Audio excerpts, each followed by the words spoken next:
Coach Dabo Swinney. He will have some opening comments on tonight's game. We'll then go to questions in the room and then finish with questions virtually if anybody has any. So, Coach, whenever you're ready, take it away.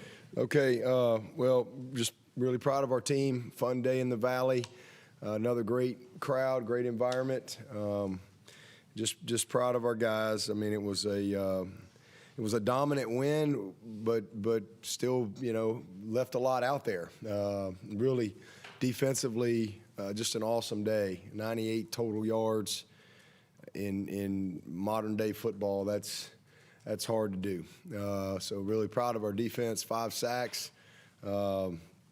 And a bunch of big plays, the takeaways, the safety.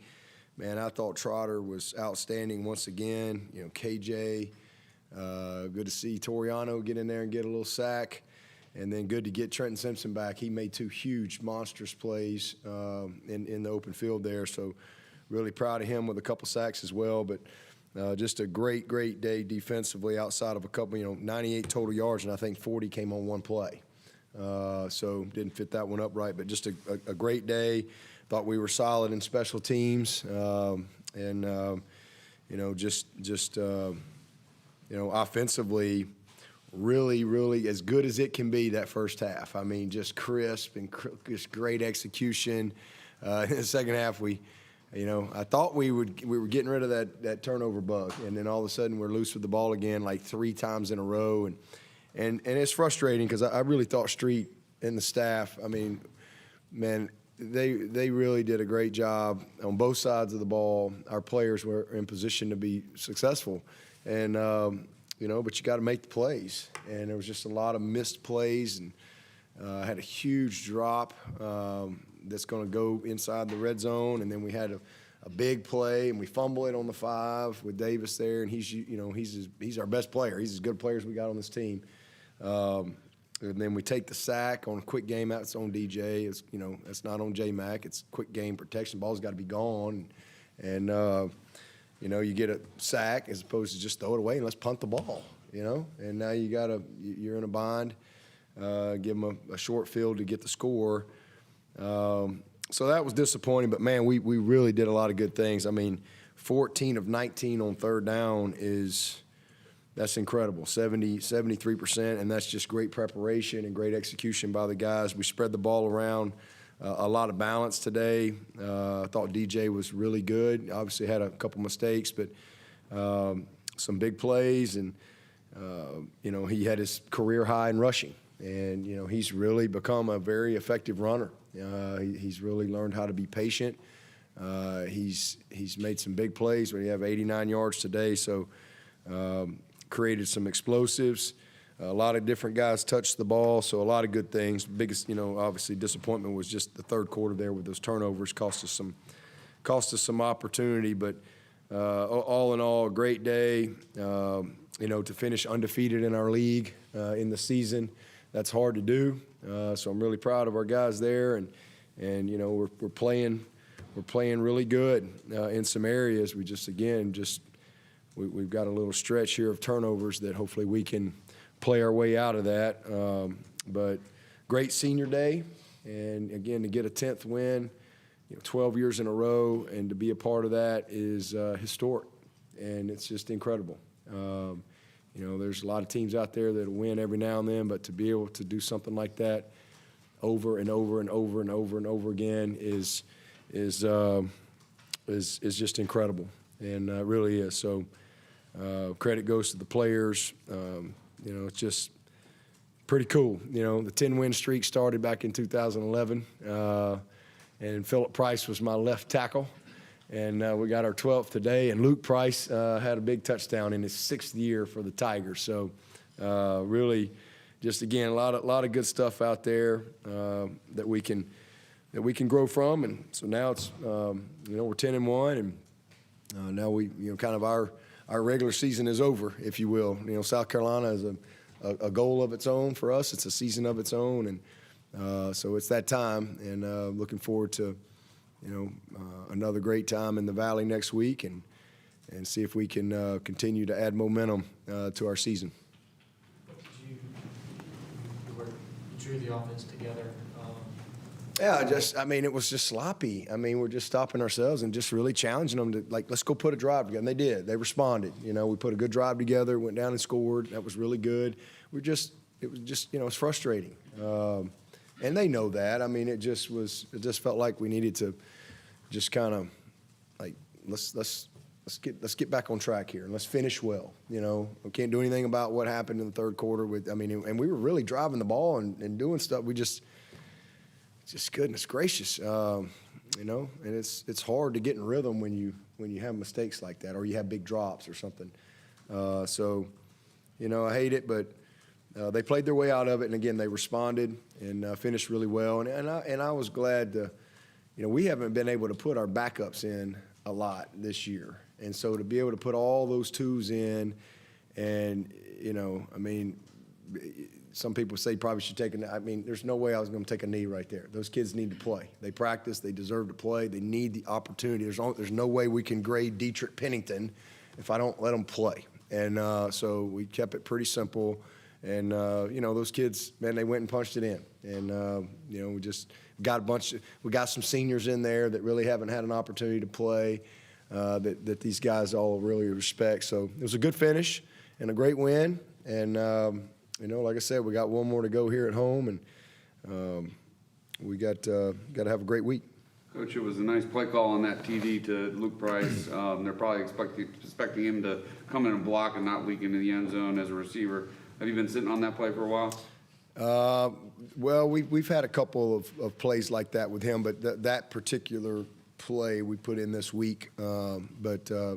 Really, really glad it worked out. It's kind of a play from the 3-yard line in, and, it was on the 2, first and goal on the 2, and it was kind of just the right time, and if it's not there, throw it away, and we probably would have come back and run it right there. But I'm really glad it worked out. It was a good guys were super. They love Luke. Luke's he's really one of the most respected kids on this team. He looks like he's a little rough around the edges, but he's one of the nicest guys on this team. Again, one of the smartest, one of the most respected, one of the most toughest guys we got. It was really fun to see him have that moment. And again, for the reaction of his teammates, they were so happy for him. That guy's been through a lot in 6 years. And I will say this, Luke Price, he'd play a 7th if he could. He has loved every second of every bit of his football career. And just really proud of him. It was fun. The linebackers, just how have you seen that group grow throughout the years? Yeah.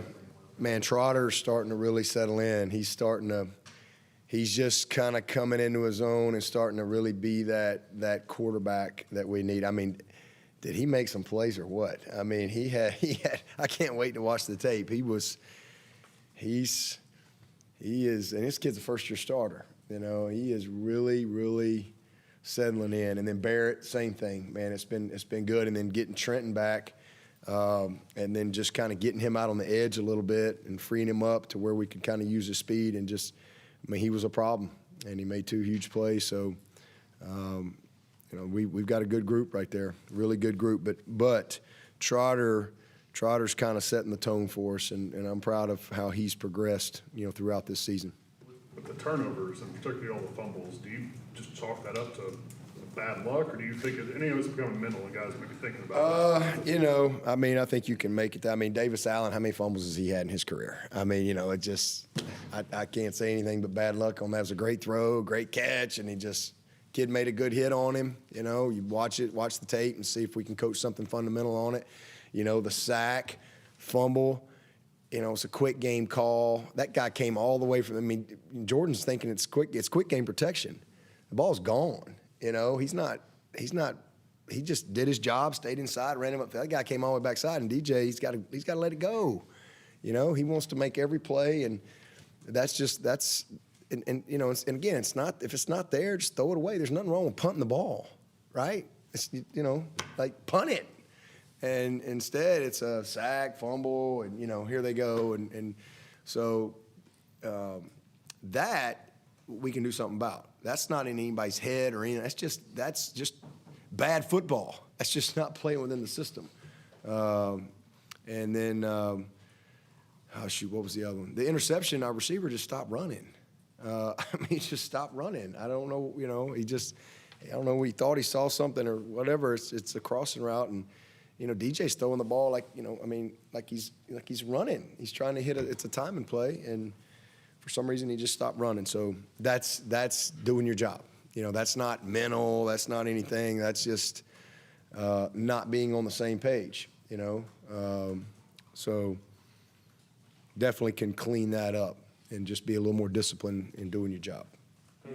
7 years, Clemson has outscored Miami in the last 4 meetings, 178-30. Just speaks volumes about both sides of the ball. I mean, how do you tie up this winning streak of breaking the overall tie against the Canes, and just shows you what the team is made of?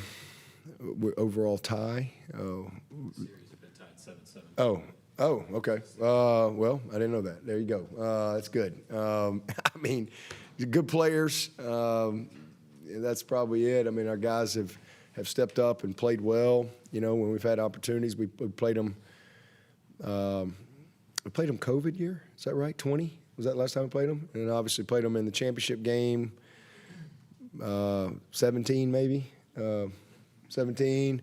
And 15, it was the 58-0 win. 15 down there. Well, man, those were some good teams. I mean, 15 was a team that went to the national championship, and 17 went to the playoffs, and 20 was a playoff football team, good football team, and we got a good team tonight. So I think it's not rocket science. I just think our guys have, we've been a consistent program. They've obviously had some transition.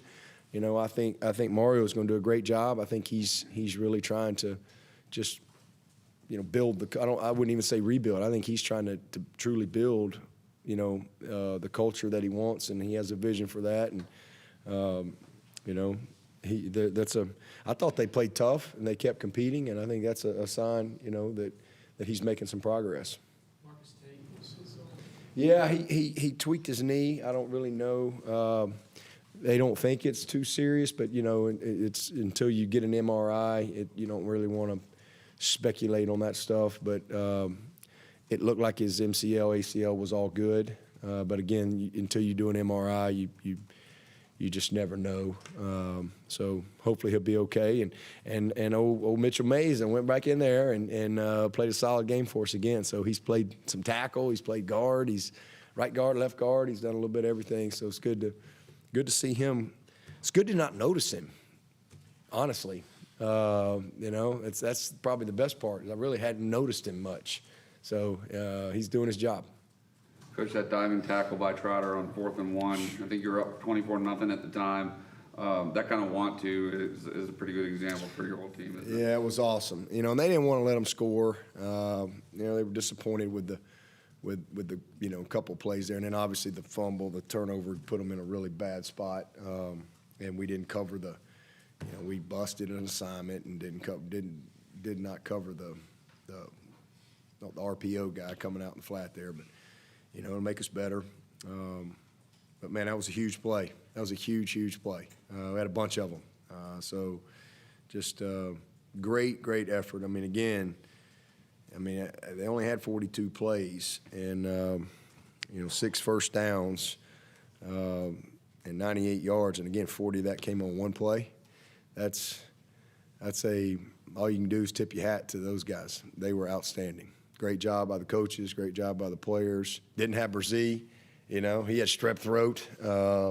And we were kind of holding out till 3:30 whether or not I was hoping he'd show up at the Tiger Walk. But he just – he bless his heart. His fever broke yesterday, but he just wasn't quite able to go. So, but I think he's about kicked it. So man, it was good. Good to see Trey get a big fumble recovery out there, and Peyton Page did some good things. A lot of those guys, stepped up and did a nice job for us. What was the position? Trick back and say, was that something y'all were considering before last week when his absence necessitated?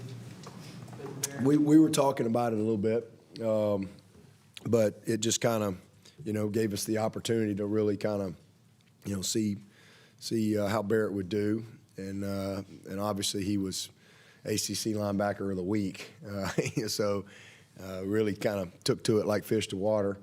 And, Trenton missed a lot of practice. And again, taking a little bit of just kind of, we had a good plan to get him back going tonight, but took a little bit off of him. But man, freed him up and he was able to come off the edge a little bit and make a couple plays in space that just was awesome to see. And I think the combination of where we are right now is what's best for our football team right now. Coach, DJ connected with 12 different receivers today, and he, from the outside looking in, he looked very decisive, very quick with his reads, either getting rid of the ball or tucking the ball and running, maybe different than how he'd been at times earlier in the season or in his career. Has that been a point of emphasis to get rid of the ball quicker or make quicker decisions? Yeah, just play within the system, just do what he does in practice. He took 2 sacks today. I mean, he had 2. The good thing about the first one, they went 2-man on us. And, it's good and bad. He's very confident in the pocket, and he's very confident in his guys, and he'll hang in there sometimes, like too long. And the one he took, they went 2-man, and he just we had a little crossing pattern there, a little mesh play, and it didn't pop. We had one guy we thought got held, but it didn't pop clean. And it's 2-man, and he held it, and he's got to recognize that. And it's 3rd and 5, and 2-man, your quarterback's got to you got to run the ball, maybe make 4th and 1 right there.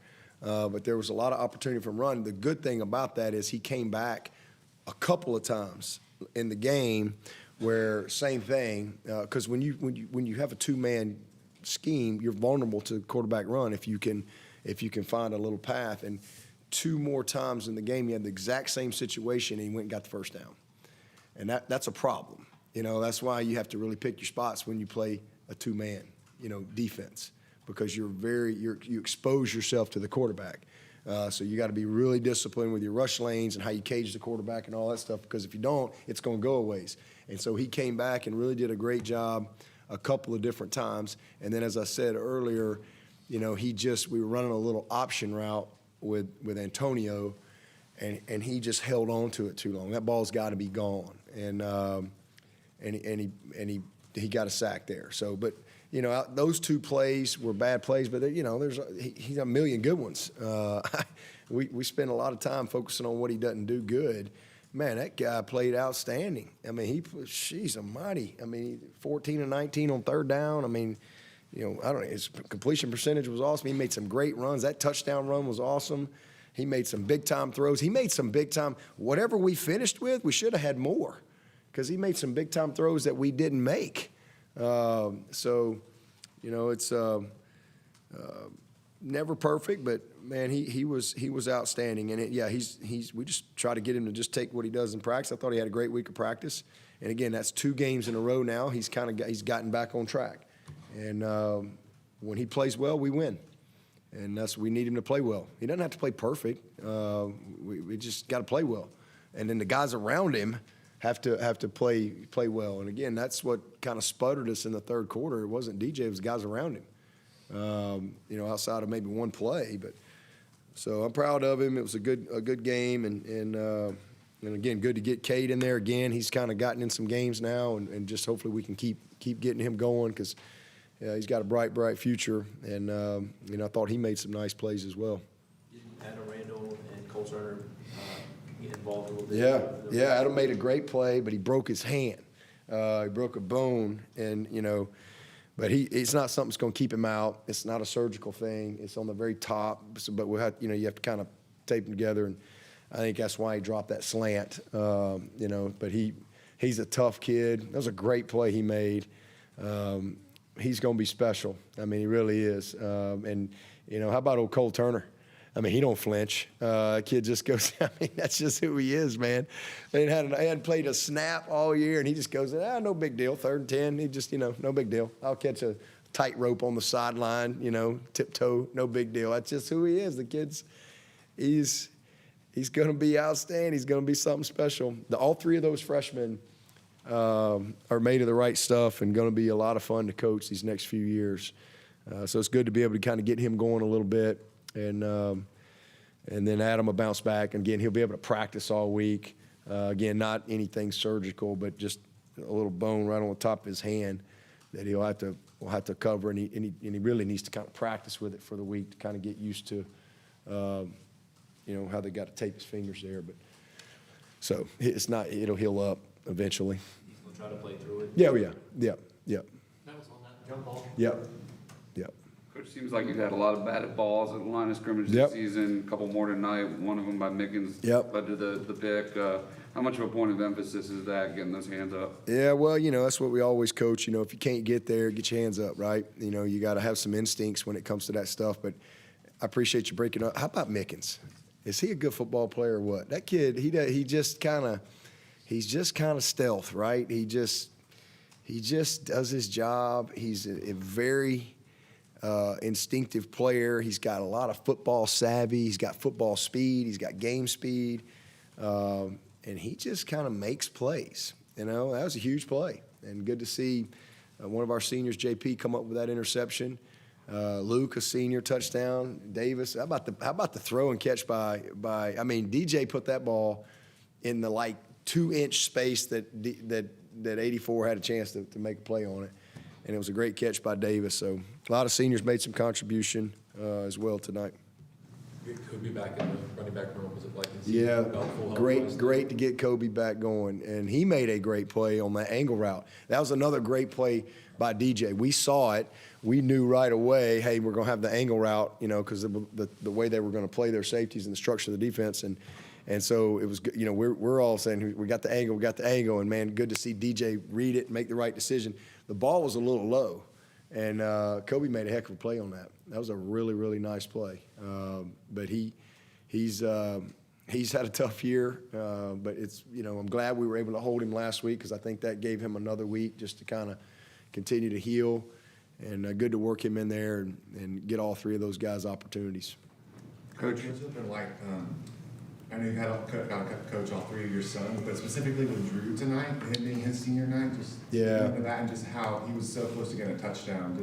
I know, what's that like for you? Obviously, you're his coach, but just as his dad as well. Oh, I'm proud of him. So we always, on our Friday night, senior night, we do a big meeting. We have a meeting every Friday night, but the Friday night before senior day is it's always a pretty emotional meeting, when we really talk and honor about our seniors.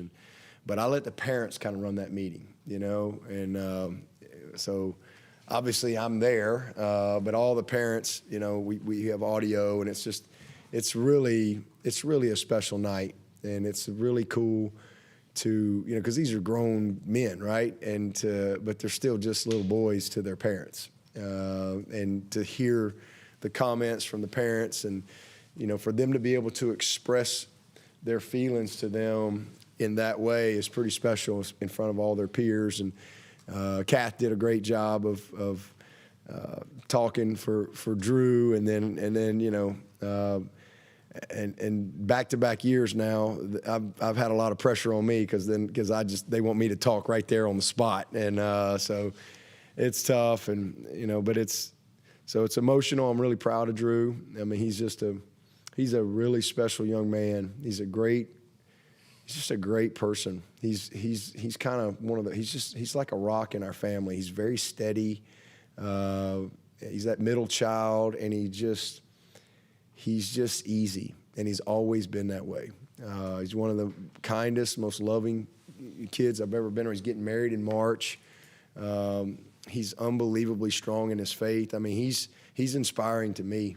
He really inspires me in my faith in watching Drew and how he lives his life. And he's one of the most respected guys on this team too. And it's not hard when your last name is what his is. But these guys love him. He's a grinder. He's really developed into a very dependable player, and takes a lot of pride in his role. So, man, we trust him. I mean, we really do. Street trusts him. Grish trusts him. And he's just a servant. He really is. He's got a servant's heart, and I'm really proud of him. And he's he's what you want all the players to be like. And he's my son, but he truly is what you want all the players to be like. He takes advantage of everything holistically that this program offers, and he's a great example, to his teammates and for everybody who knows him. So I'm proud of him, and it's sad, it's emotional, and I'm a parent too. Can't believe back-to-back kids rolling out here. He's getting his MBA. He's an unbelievable student. I think he's made one B in all of his college career. So he's pretty special. Now he's getting his MBA, and like I said, getting married in March, and I guess what comes next is being a granddad, which I can't. I'll be Papa Bo or something. I got to come up with a name. I don't know what I'm gonna be, but one of these days. No pressure, MC and Drew, but I guess that's what comes next. I can't wrap my mind. I'm only 50. I'm gonna be 53 tomorrow, by the way.